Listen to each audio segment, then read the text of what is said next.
Concept number 13, substitution and income effects. The law of demand can be explained with the help of the substitution effect and the income effect. They explain the reason behind why an increase in price causes the quantity demanded to decrease or vice versa. So let us first see the substitution effect. It refers to change in consumption due to change in the relative price of good. That is, cheaper goods are substituted for relatively expensive goods.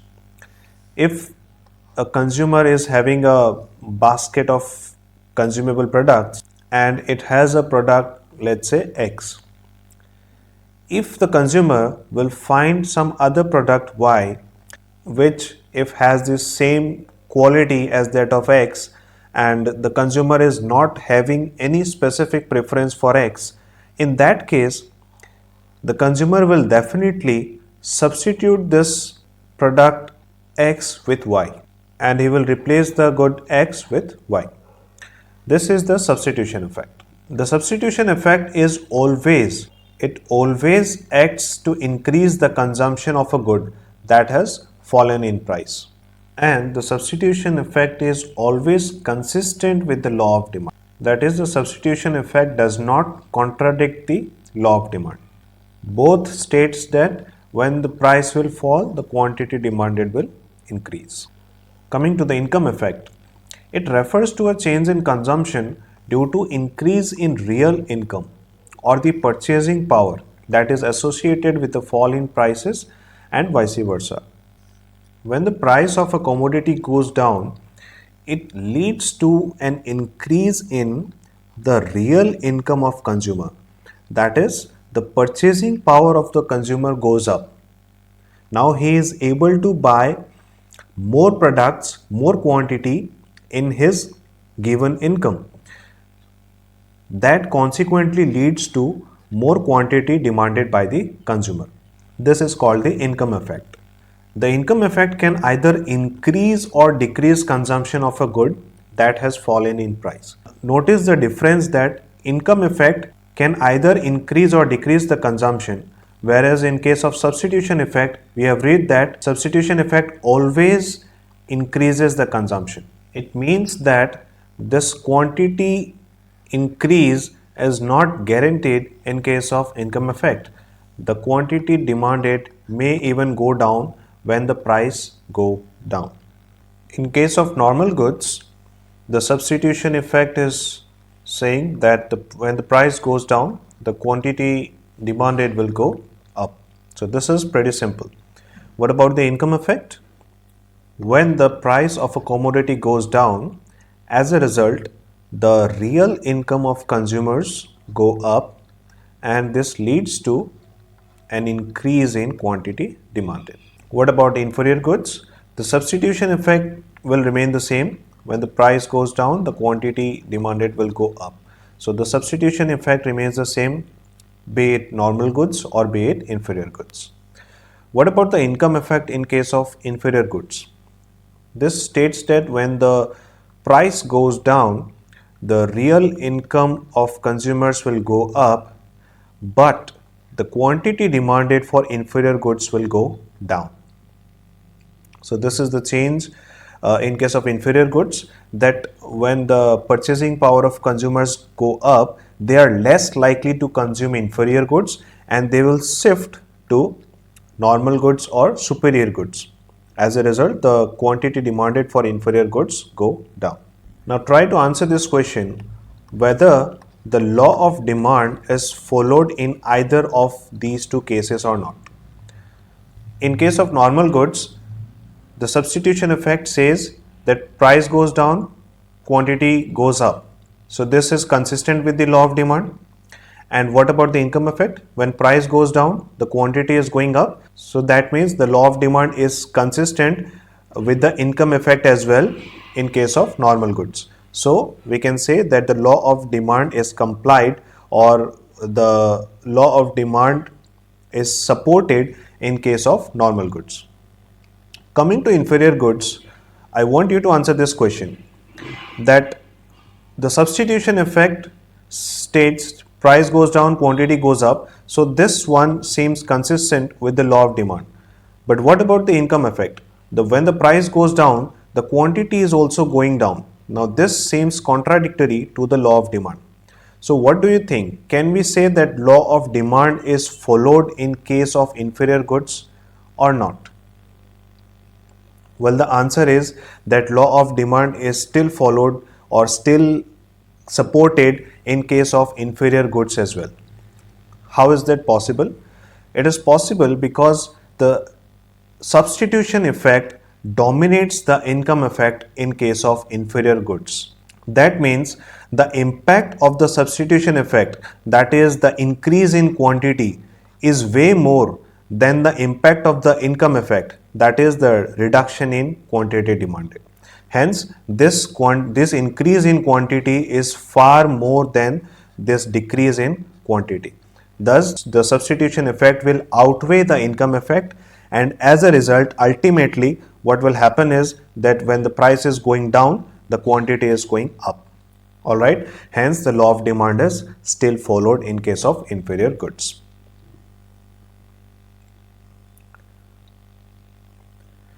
When the price of a normal good increases, the demand for its substitutes will increase due to both substitution and income effects.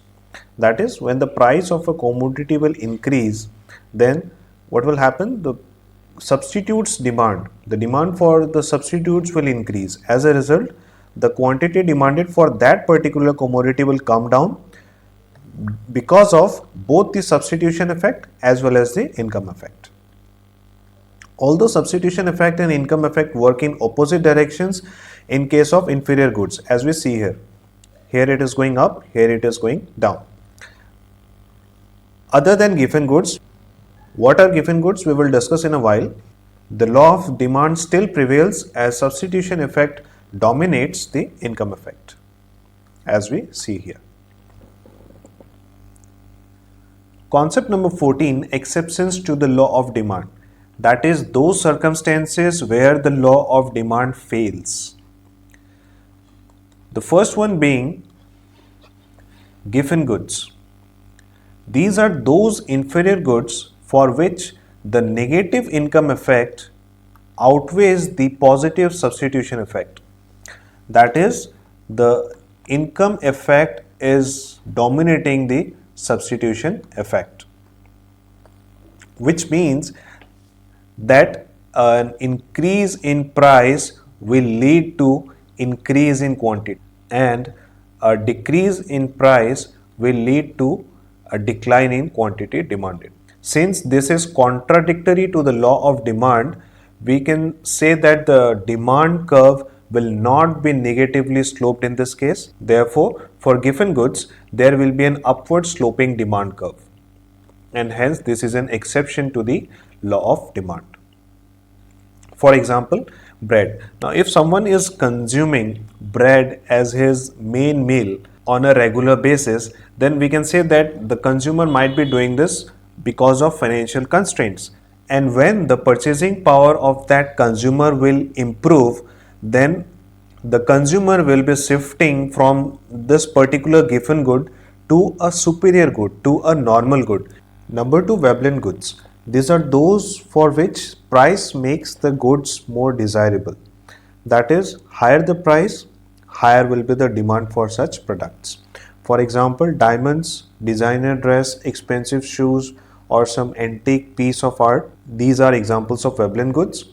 They have a positively sloped demand curve for some individuals over some range of prices. Since these are exceptions, these are meant for some particular individuals, the demand for such products will also lie between a certain range of prices.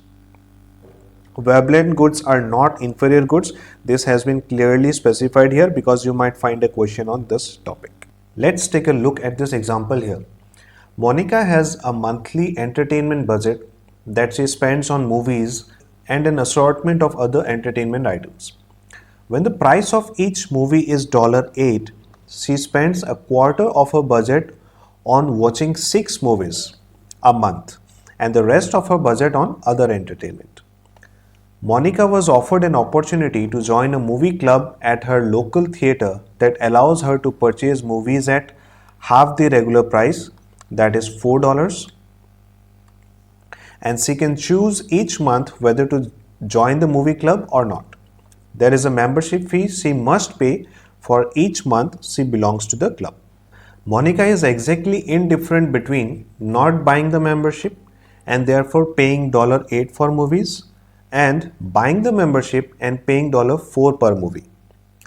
So she flips a coin each month to determine whether to join or not. In months that she does join the club, she sees 8 movies.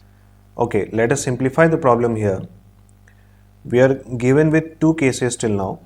The first one being that the price per movie is $8, and in that case she watches 6 movies every month. The second case is that she is able to join a club by paying a membership fee, and in that case the price per movie will be reduced to half, that is $4. And if she joins the club, in those months she watches 8 movies every month.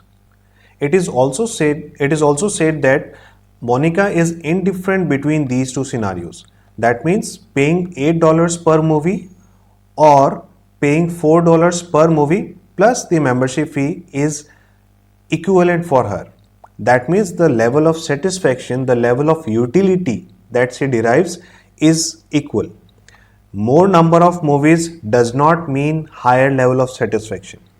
She might get higher level of satisfaction when either the price is reduced or maybe when the membership fee is reduced. In that case, she will get a higher level of satisfaction from case 2. But in the current scenario, she is indifferent between these 2 cases. Alright.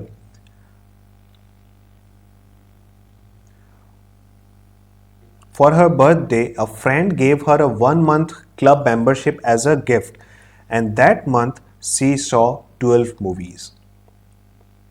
So this can be the third scenario. That means the membership fee has been paid as a gift by her friend. So she is not paying any membership fee, but she is paying only the price for the movies. And the price for movies will be $4 because she is a part of the club. And in that case, she is watching 12 movies. So we are provided with these 3 scenarios.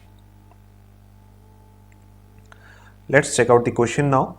If there were no club and the price of movies were to simply fall from $2 to $4, how many more movies would Monica buy each month? So this is very simple. If there were no club, that means the membership fee is 0. There is no membership fee. And the prices of movies were to simply fall from $2 to $4.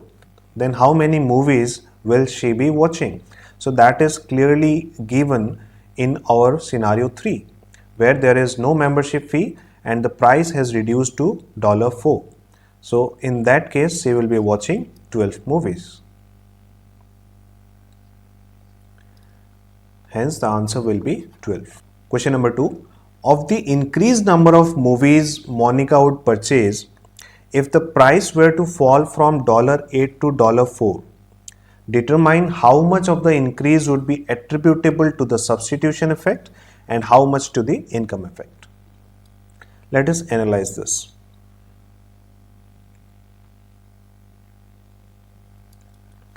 What is the increase in the number of movies in each scenario? Let us find it out. When she would join a club, she would watch 2 movies extra every month when she is made to pay a membership fee.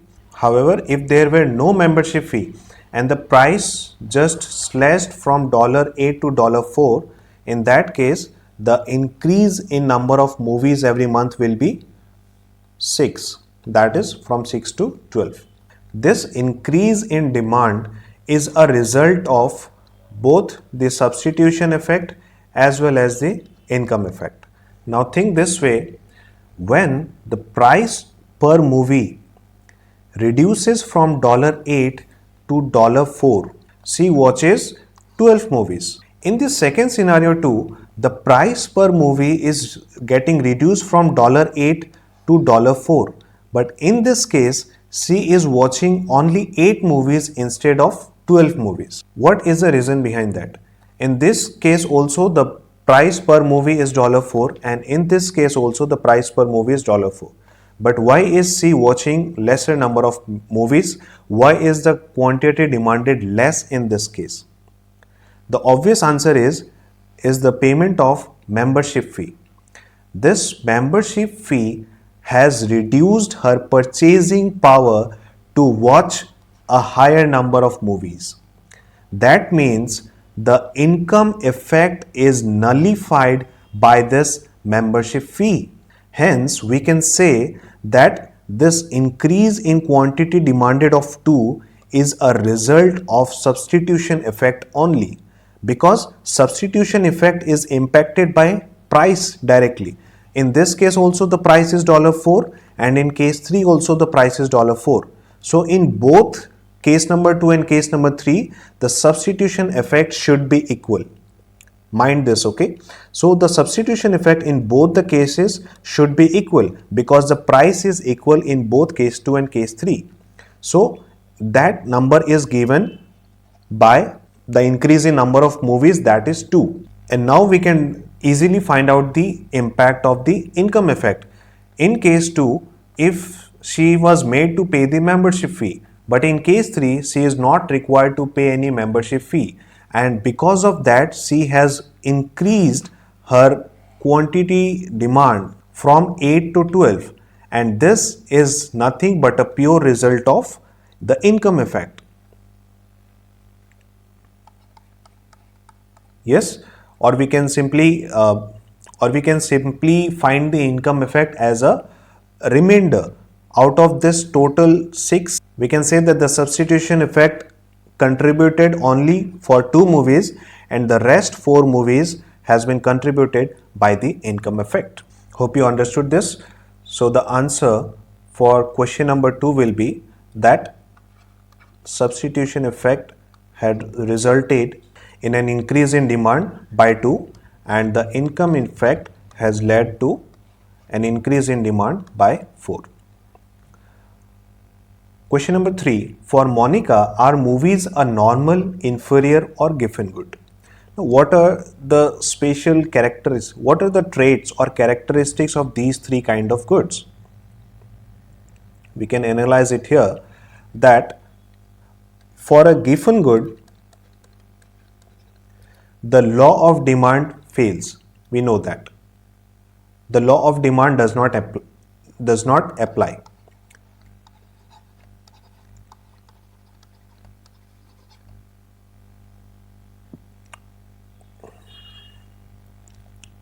Which means that a decrease in price should lead to decline in quantity demanded, which is not the case in the current scenario. Because in the given question, when the price is reduced from $8 to $4, the demand is constantly increasing from case 2 to case 3 as well. So this is not a case of Giffen good. The next case, can it be a inferior good? Now, what is the special trait about inferior good is that in case of inferior goods, the substitution effect and the income effect are in opposite directions. That is, the substitution effect, if there is a decline in price, the substitution effect will lead to an increase in quantity demand, whereas the income effect will lead to a decline in quantity demand. They run in opposite directions. But in the given case, we see that both the substitution effect as well as the income effect are pushing the quantity demanded upwards, and that is why this is also not a case of inferior good. Hence, we can say that this is nothing but a case of normal good, where both the substitution effect as well as the income effect are pushing the quantity demanded upwards. Hence, the answer is that this is a case of normal good. So with this example, we are done with the demand analysis portion of this reading.